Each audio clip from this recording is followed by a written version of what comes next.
শিক্ষাক্রমে নীতিগতভাবে আমরা দেখেছি যে এখন যেই শিক্ষাক্রম ২-৩ বছর আগ থেকে চালু আছে, এতে এটা সর্বসম্মতিক্রমে আমাকে প্রায় সর্বসম্মতিক্রমে আমি যা ছাত্রছাত্রীদের পিতামাতাদের থেকে খবর পাচ্ছি যে এগুলো আমাদের উপযোগী না। এটা এই শিক্ষাক্রম এগুলো বিদেশি ধ্যান ধারণা থেকে হঠাৎ করে আনা হয়েছে। আমাদের যেই শিক্ষকদের যে যোগ্যতা এবং আমাদের যেই শিক্ষণ পদ্ধতি, সেখানে এটাকে বাস্তবায়ন এই মুহূর্তে সম্ভব না। আবার আমরা পাঠ্যক্রম চালু রাখতে হবে, আগামী বছরে আবার নতুন পুস্তক দিতে হবে। তার জন্য এখনই এই ১ সপ্তাহ ১০ দিনের মধ্যেই যদি আমরা প্রেসে এগুলো না দিয়ে দিই, বাংলাদেশের যত প্রেস আছে ২৪ ঘন্টা কাজ করলেও সেগুলো যথাসময়ে এগুলো পাওয়া যাবে না। এ কারণে আমরা ন্যূনতমভাবে আগের শিক্ষাক্রমে যেখানে শিক্ষণ পদ্ধতিও ছিল, আবার পরীক্ষার ব্যবস্থা ছিল, সেটাতে আপাতত সেই পাঠ্যক্রমগুলো, সেই পাঠ্যপুস্তকগুলো আবার ফিরিয়ে আনছি। যারা ইতিমধ্যে নতুন পাঠ্যক্রমে ঢুকে গেছেন তাদের কোনো অসুবিধা হবে না। আমি নবম শ্রেণীর কথা বলছি। নবম শ্রেণীতে অনেক দূর নতুন পাঠ্যক্রমে পড়াশোনা হয়ে গেছে, তাদের ওইভাবে মূল্যায়নও হয়েছে। কিন্তু বাকি কয়েক মাস আছে। এই কয়েক মাসে অন্তত তাদেরকে একটা ছকের মধ্যে আমরা এ নিয়ে খুব দ্রুত একটা গবেষণা করে একটা, যারা শিক্ষাবিদ আছেন তারা যারা যেই বইগুলো আছে এগুলোর ভিত্তিতেই একটা কিছু অন্তত পরীক্ষা দেয়। পরীক্ষা না দিলে তো শুধু এই আমাদের দেশের শিক্ষা ব্যবস্থায় স্কুলের ভিতরে ওরা যা করছে তা দিয়ে তো কোনো মূল্যায়ন সঠিকভাবে হবে না। এতে যেই আমরা আবার ক্লাস ১০ম শ্রেণীতে এসে দ্বাদশ শ্রেণী পর্যন্ত আগের সেই যে বা বিভিন্ন বিভাগ আছে, বাণিজ্য বিভাগ, মানবিক বিভাগ এবং বিজ্ঞান বিভাগ, এটাতে ফিরে যাচ্ছে।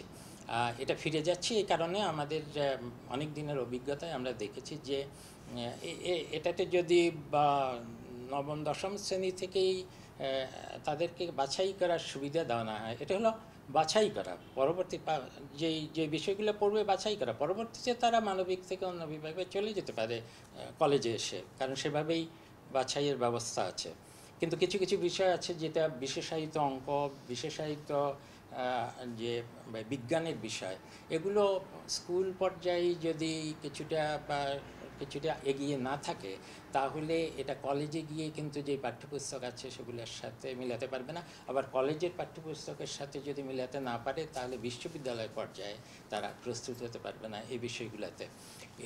এটা মানে এই নয় যে আমরা কোনো একটা শিক্ষাক্রমকে বাতিল করে দিচ্ছি, আরেকটা শিক্ষাক্রমকে গ্রহণ করছি, তা না।